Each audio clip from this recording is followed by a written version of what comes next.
noches Latinoamérica. En esta ocasión vamos a conocer un poco sobre los Build Agents en Team Foundation Server y Visual Studio Team Services, y esto es especialmente para quienes están ya a punto de empezar su plan de iniciar una estrategia de entrega continua, de integración continua y todo un ciclo de vida de despliegue de aplicaciones utilizando esas herramientas. Bueno, antes que nada voy a presentarme. Mi nombre es Ernesto Cárdenas. Me pueden seguir en Twitter en @física3.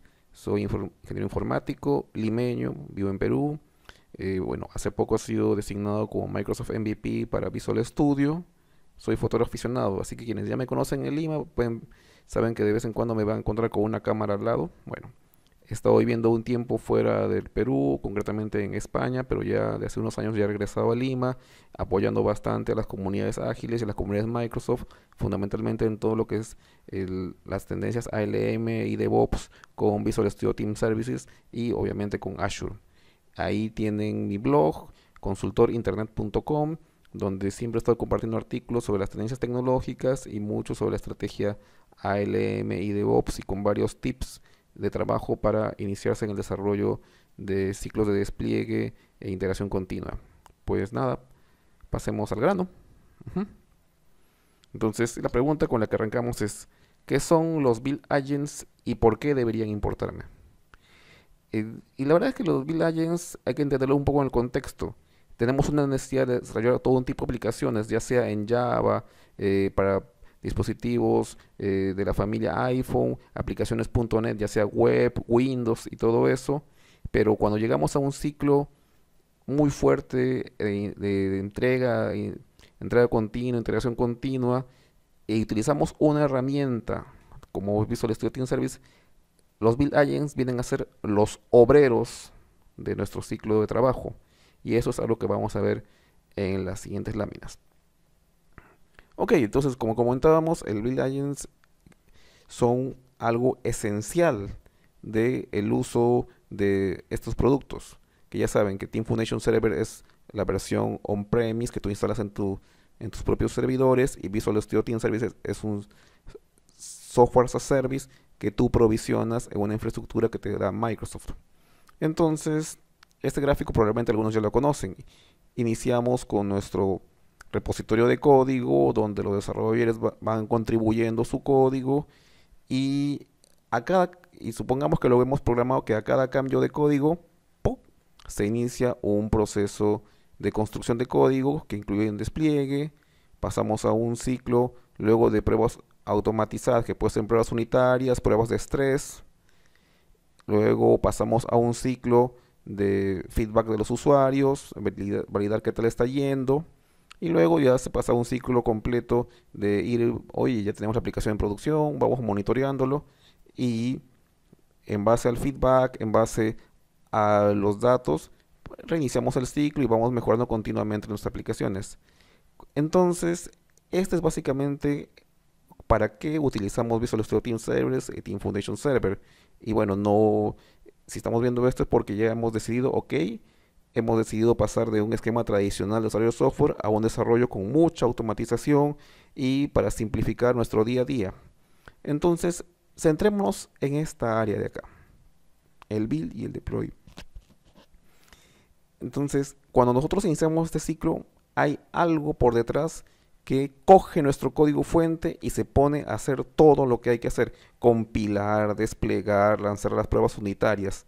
Entonces, eso que recibe la orden de trabajar nuestro código fuente y llevarlo desde la compilación hasta los entornos de despliegue, esos son los Build Agents. En una manera más práctica y más sencilla, podríamos decir que el Build Agent sería el MC Build que es invocado por el Visual Studio cada vez que compilamos nuestro un proyecto en .NET. Pero no tiene necesariamente por qué ser un proyecto .NET. Puede ser también un proyecto Java, un proyecto en Python, un proyecto en PHP, en el que se ejecutan todas las tareas que hay que hacer alrededor de la integración de software. Entonces, quedémonos con este concepto. Un Build Agent es un proceso que tiene la capacidad de ejecutar todas las tareas desde integración, pruebas y despliegue de nuestros cambios de código. ¿Ok? Ahora, esos procesos, o en realidad, pero si ya somos un poquito más formales, vendría a ser que un build agent es la disponibilidad que tenemos de poder lanzar esos procesos. ¿De acuerdo? Quiere decir que vamos a tener siempre un espacio de memoria, una máquina virtual o concretamente o una instancia de proceso siempre lista para poder ejecutar esas tareas. Y esto lo vamos a ver en la siguiente lámina. Y para esto vamos a torcer un poco con el modelo antiguo, porque este sí entiende un poco mejor, la verdad. Normalmente nuestro desarrollador efectúa los cambios, y en este caso estamos hablando de un entorno de Team Foundation Server 2013, efectúa los cambios y esto dispara la construcción de una build. Entonces nuestra instancia Team Foundation Server manda la orden a una instancia lógica llamada controller que le dice, oye, tengo esta tarea, hazte cargo y tú asígnalo donde le quieras colocar. Ah, perfecto. Entonces, este build controller revisa los build agents que tiene disponibles y encola la tarea y se dispara. Ahora bien, cuando uno instalaba Team Foundation Server, decidía, ok, voy a instalar este servidor y va a tener dos agentes. ¿Qué querría decir con esto? Que en esa máquina reservaba la potencialidad de realizar hasta dos procesos de construcción de software en paralelo. Aquí un agente, aquí otro agente. Pero la arquitectura con la que está montado Team Foundation Server permite trabajar con más de un servidor y eso está pensado especialmente para organizaciones con necesidades de construcción de proyectos muy grandes. Entonces, por ejemplo, todo esto que vemos aquí, algunas veces yo lo he instalado en un único servidor, pero en otros entornos he tenido que hacer la fractura de la instalación. En un lado el Team Foundation Server en sí mismo y en otro lado un servidor con su controlador y dos agentes adicionales. Pero la propia arquitectura de Team Foundation Server permite ir agregando servidores y por ende ir agregando más agentes. Porque al final de cuentas uno estaría tentado, ok, bueno, ya en el servidor le metemos cuatro agentes, pero en realidad está limitado tanto al uso de memoria, los núcleos del procesador y todo eso. Y quienes hemos efectuado compilaciones, sabemos que una compilación es un proceso intensivo de recursos. Le hace CPU, uso de disco, memoria. Entonces uno provisiona la capacidad de sus agentes, o sea, ya tenemos claro, un agente es la posibilidad de reservar un proceso, uno provisiona a sus agentes hasta cierto punto limitado por los recursos en general del equipo en que estamos instalando, ¿de acuerdo? Obviamente que si queremos, ya para ir entendiendo un poco más el proceso, que depende bastante del tipo de software que hagamos, el cómo configuremos cada uno de nuestros agentes. Por ejemplo, si tenemos alguna dependencia de algún software en particular, a nuestro servidor de compilación, que es el que aloja a nuestros agentes, instalaremos el software con las dependencias respectivas. Eso es algo muy importante y nos asegura de que cuando compilemos no va a haber problema de dependencias. ¿Ok? Y bueno, ese es el esquema tradicional como el cual hemos estado trabajando hasta la versión de Team Foundation Server 2013, con lo que hasta ahora, o con lo que ahora conocemos como los XAML Build Definition, que vamos a repasar un poquito luego. Y bueno, ¿qué pasó con Team Foundation Server en 2015? Se simplificó un poco el modelo. Desaparecieron los controllers y ahora el enlace es hacia el servidor. Ahora, para poder provisionar un agente, descargas un software. Aquí tienes una pantalla que te dice, ok, aquí te descargas y ya no requieres efectuar una instalación que era medianamente complicada, que involucraba utilizar el mismo disco de instalación que utilizabas para instalar el Team Foundation Server. La cosa se ha simplificado y hemos de paso adquirido la posibilidad de no solo efectuar, o mejor dicho, de crear agentes para Windows, sino también agentes para OS X y especialmente para Linux. Interesante, tenemos nuestro servidor TFS que siempre va a estar en Windows, pero tenemos la posibilidad de disparar compilaciones hacia máquinas Linux, lo cual es una gran ventaja, sobre todo si vamos a trabajar con .NET Core o con Docker y todo eso. Sobre los cambios del modelo, aquí hay un buen artículo que lo voy a dejar en la página de comentarios y que explica un poco cómo ha sido la transición en ese momento. Está muy recomendable el artículo. Ok, pero entonces ya hemos explicado un poco con lo que es TFS, que es la versión on-premise del software, pero nos preguntamos, ¿y qué pasa en la nube? En la nube, ya como varios de ustedes conocen, tenemos lo que es el Visual Studio Team Services, que antes se llamaba Team Foundation Server y luego Visual Studio Online, pero ahora es Visual Studio Team Services. ¿Y qué ocurre? Aquí tenemos dos posibilidades si trabajamos en la nube. Uno es que provisionamos servidores en la nube, en nuestra instancia de Azure, y ahí colocamos, ahí instalamos nuestro TFS y el esquema vendría a ser similar a lo que hemos visto en láminas anteriores.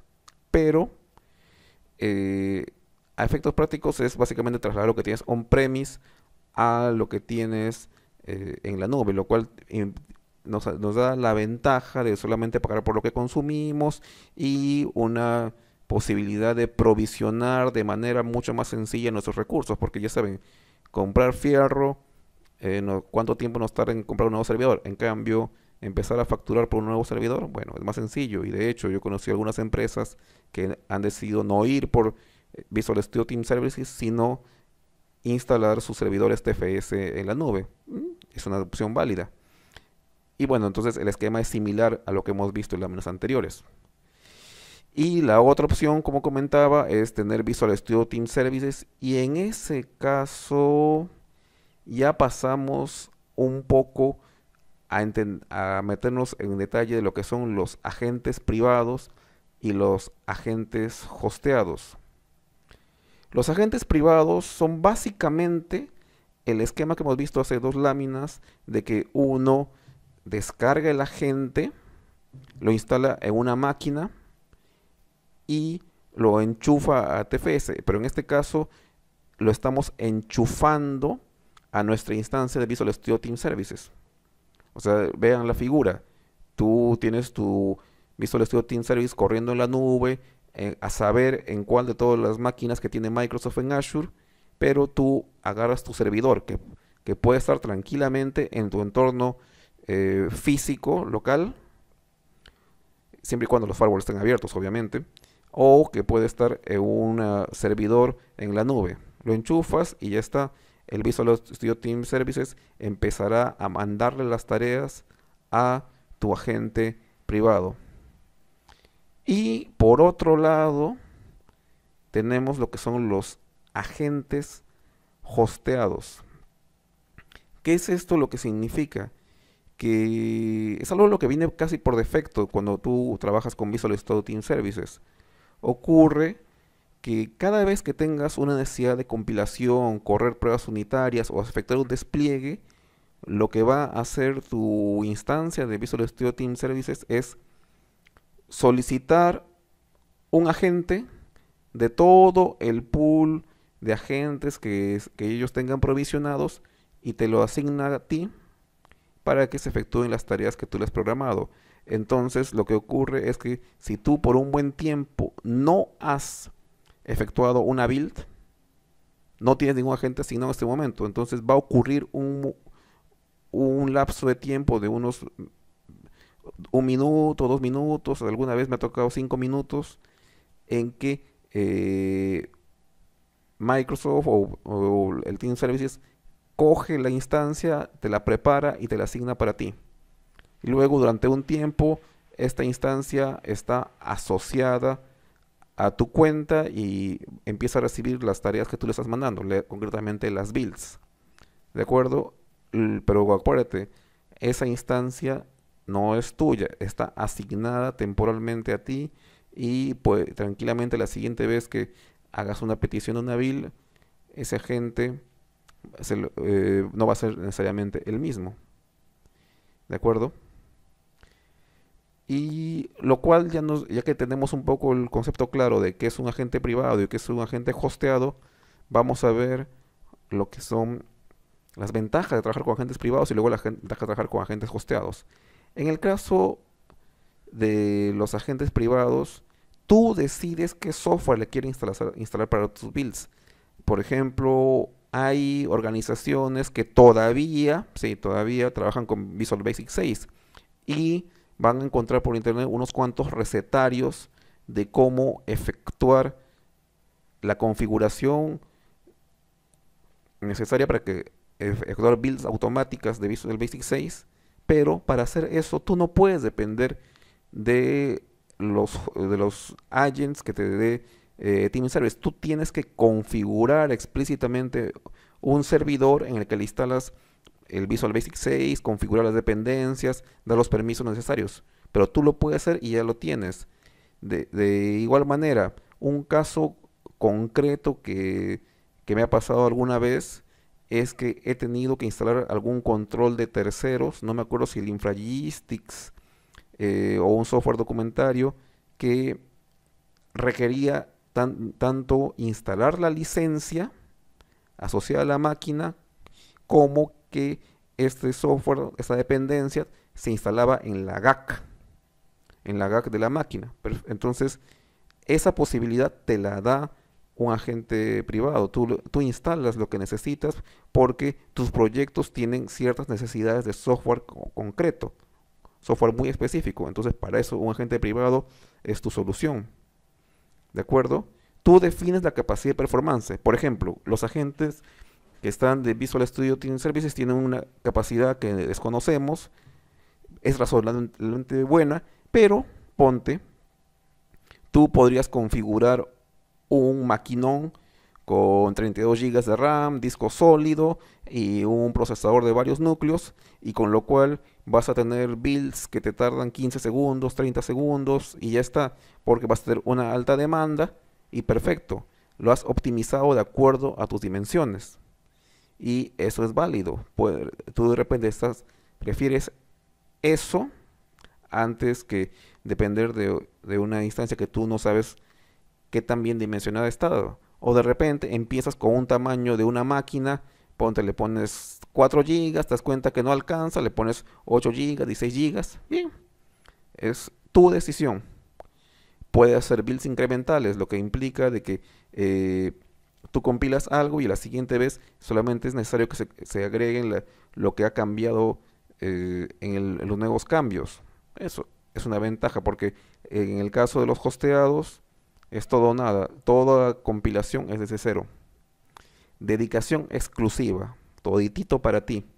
Sí, es tu máquina, tú le has enchufado, entonces solo va a atender tus peticiones. Como hemos comentado, cuando trabajas con hosteados, tú dependes de que Team Services encuentre un agente libre, te lo asigne. Entonces ese proceso toma un tiempo. En cambio, como está en exclusiva, apenas se libere la cola, pum, ya está listo. Y si encima estabas atendido, lo tienes inmediatamente, todo atendiendo únicamente tus requerimientos, tus peticiones por build.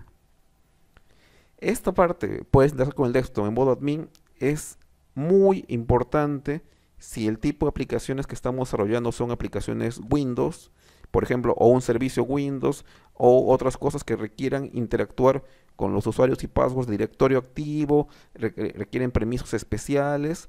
Entonces, esa clase de cosas solamente le puedes hacer si tú tienes un control total, lo que incluye modo de administración sobre el servidor en el que estás efectuando las compilaciones y o desde el que van a hacerse los despliegues hacia tus entornos. Ponte que desde esa máquina tú vas a requerir interactuar con otros servidores de la zona que están securizados por el directorio activo. Pues bien, con eso lo puedes hacer. Hay total control. Puede hacer builds enormes de más de 10 gigas, que es el límite que tienen los builds hosteados en Visual Studio Team Services. Puedes atacharles un servidor de compilación de modo Apple, logs de tus builds, hay cacheo de dependencias, lo cual acelera bastante el proceso de compilación. Y bueno, Aquí les estoy dejando un artículo de Donald Brown que explica en detalle por qué son las ventajas de tener los agentes privados. Ujú. Ahora vamos a entender un poquito más lo que son las ventajas de los agentes hosteados. Una ventaja vendría a ser la simplicidad para configurar tu proceso. Vale, ¿qué es lo que queremos entender por esto? Que si se han dado cuenta, al hablar de agentes privados, hablamos de instalar una máquina, configurarla, instalar software dependencias. No, en el caso de un agente hosteado por Visual Studio Team Services, la responsabilidad cae por Visual Studio Team Services. Tú simplemente decides que quieres hacer una compilación con lo que hay y empieza a trabajar. No hay que configurar nada, simplemente decir voy a utilizar el agente hosteado y ya está. Con eso va a empezar tu proceso. Listo. No hay mucha vuelta que darle. Un razonable set de software base. Eso lo vamos a ver con un poquito más detalle. A ver. Aquí está. Bueno, antes que nada vamos a ver, acá desde Visual Studio Team Service se puede ver los hosts que tengo. Acá tengo el hosteado y acá tengo uno privado. Y acá vemos el historial de los trabajos que he hecho con mi agente hosteado. Y les comentaba, hay un razonable set de software base que nos provee Visual Studio Team Services. Como pueden ver, está básicamente basado en Windows Server 2012, tiene las últimas versiones de Visual Studio 2015, las últimas versiones de Net Framework, el SDK de Azure. Ojo, todo eso son versiones estables. Por ejemplo, si usted quiere hacer una prueba con algunas versiones preview, no las vas a encontrar aquí. Aquí se suben fundamentalmente versiones estables, ya sea de los frameworks o de los software. Y un detalle fundamental, tenemos componentes que no son solamente relacionados a productos Microsoft. Podemos tener aquí, por ejemplo, Google Repository, tenemos Node, tenemos Python, bueno, y TypeScript. Obviamente, si queremos trabajar con Xamarin, también tenemos lo que sea necesario para trabajar con Xamarin. O sea, está bien surtido de dependencias para que podamos empezar a trabajar.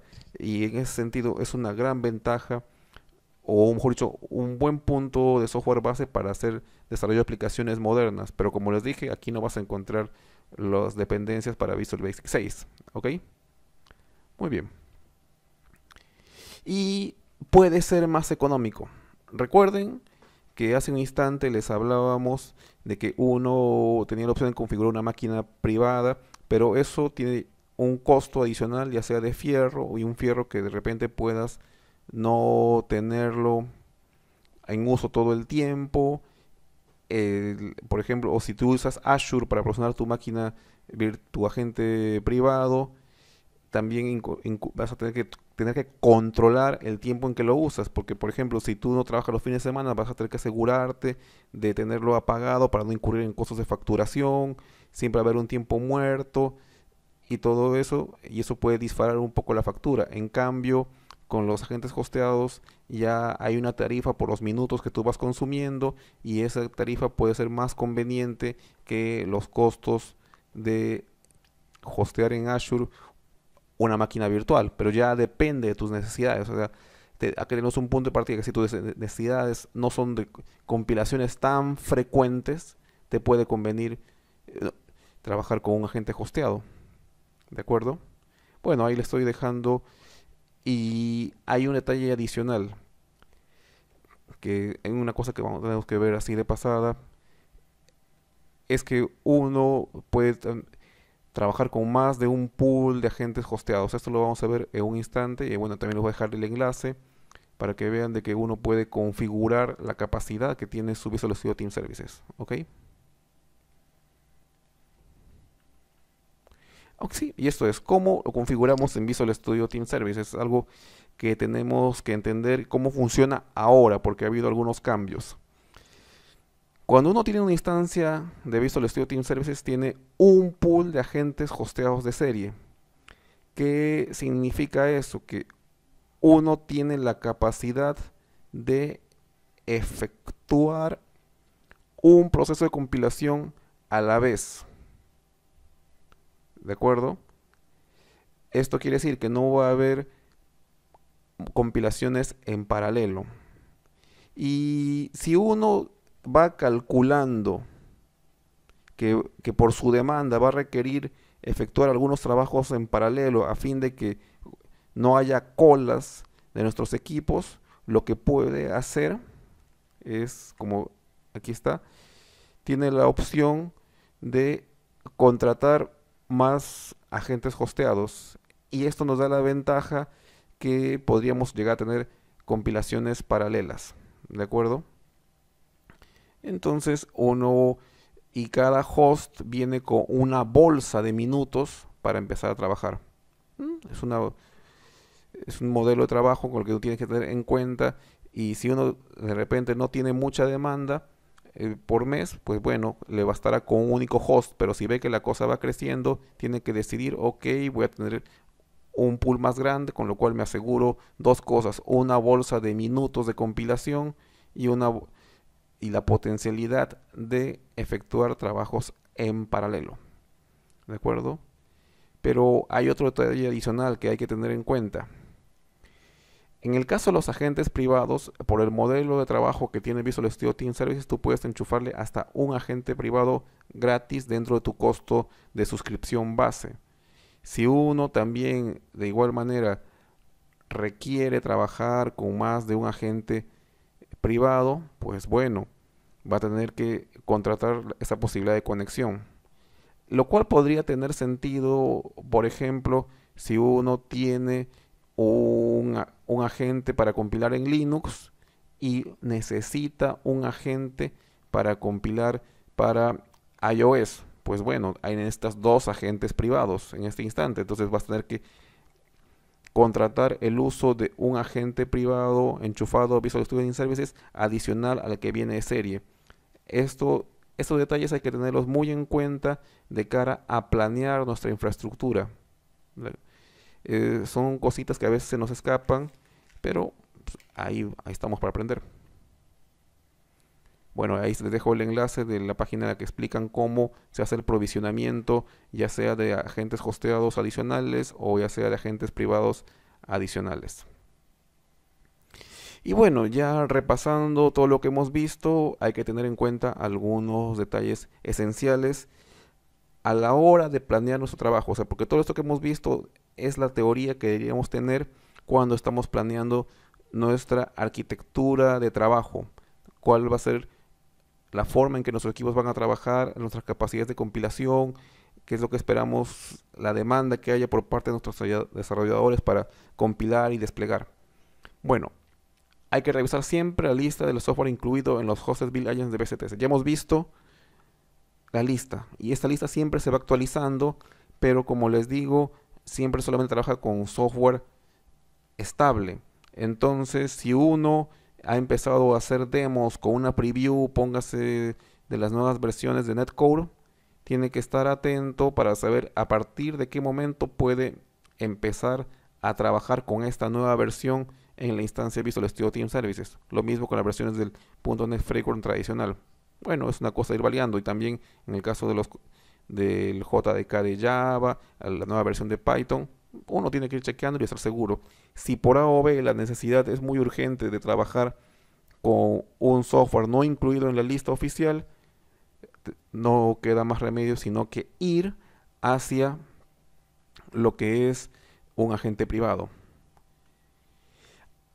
Este detalle ya es un poco para nuestros amigos que estaban trabajando con versiones anteriores de Visual Studio, mejor dicho, de Team Foundation Server, hasta la versión 2013. El modelo de las builds que se tenían antes ahora se conocen como SAML builds, y han estado siendo soportadas por Visual Studio Team Services desde el cambio a la TFS 2015 y todo eso, pero Microsoft ha anunciado que en los próximos meses se va a quitar el soporte a este modelo de builds. Entonces, quienes ya tienen unas build definitions basados en el modelo antiguo tienen dos opciones. Una opción es configurarse su propio agente privado utilizando el modelo clásico de controllers, porque a partir de unos meses, Microsoft ya no te va a permitir utilizar los agentes hosteados para efectuar tus compilaciones y despliegues. La otra opción que hay es, ok, te creas una build definition nueva, utilizando tu mismo repositorio, tu mismo proyecto, pero una build definition nueva, utilizando el nuevo modelo que se introdujo para Team Foundation Server 2015 y listo. Si quieren, en mi opinión, yo les recomiendo muy encarecidamente probar y ir creando la build definition en el nuevo formato. ¿De acuerdo? Vamos a ver un poco de la documentación que aquí nos lo explica Microsoft con detalle. Aquí está. Microsoft nos dice que a partir de abril del 2016 no vamos a tener builds para nuestros proyectos en SAML. Listo. Ya no hay mucha vuelta que darle. Entonces, y bueno, nos está dando instrucciones de a dónde tenemos que ir, si queremos configurarlo, si vamos a tener que construir un build control del formato antiguo. Ojito a eso, pero como insisto, nuestra mejor alternativa será trabajar con el nuevo modelo. Y este detalle me está gustando mucho, que tengo que hacer unas pruebas ya, que ya está disponible agentes hosteados de Linux. Y esto es algo muy importante porque hace poco hice una demo en la cual tuve que configurarme un build agent en Linux a fin de poder efectuar despliegues en Docker. La cosa funciona, pero puede ser un poquito complicado. Entonces voy a ver si puedo ganar alguna simplificación en mi proceso de configuración al utilizar el Hosted Build Agent en Linux que ya me está ofreciendo Visual Studio Team Services, y es algo a lo cual ya debemos estar mirando, y esto demuestra la apertura que le ha dado Microsoft a su producto desde hace unos poquitos años. Algo muy potente.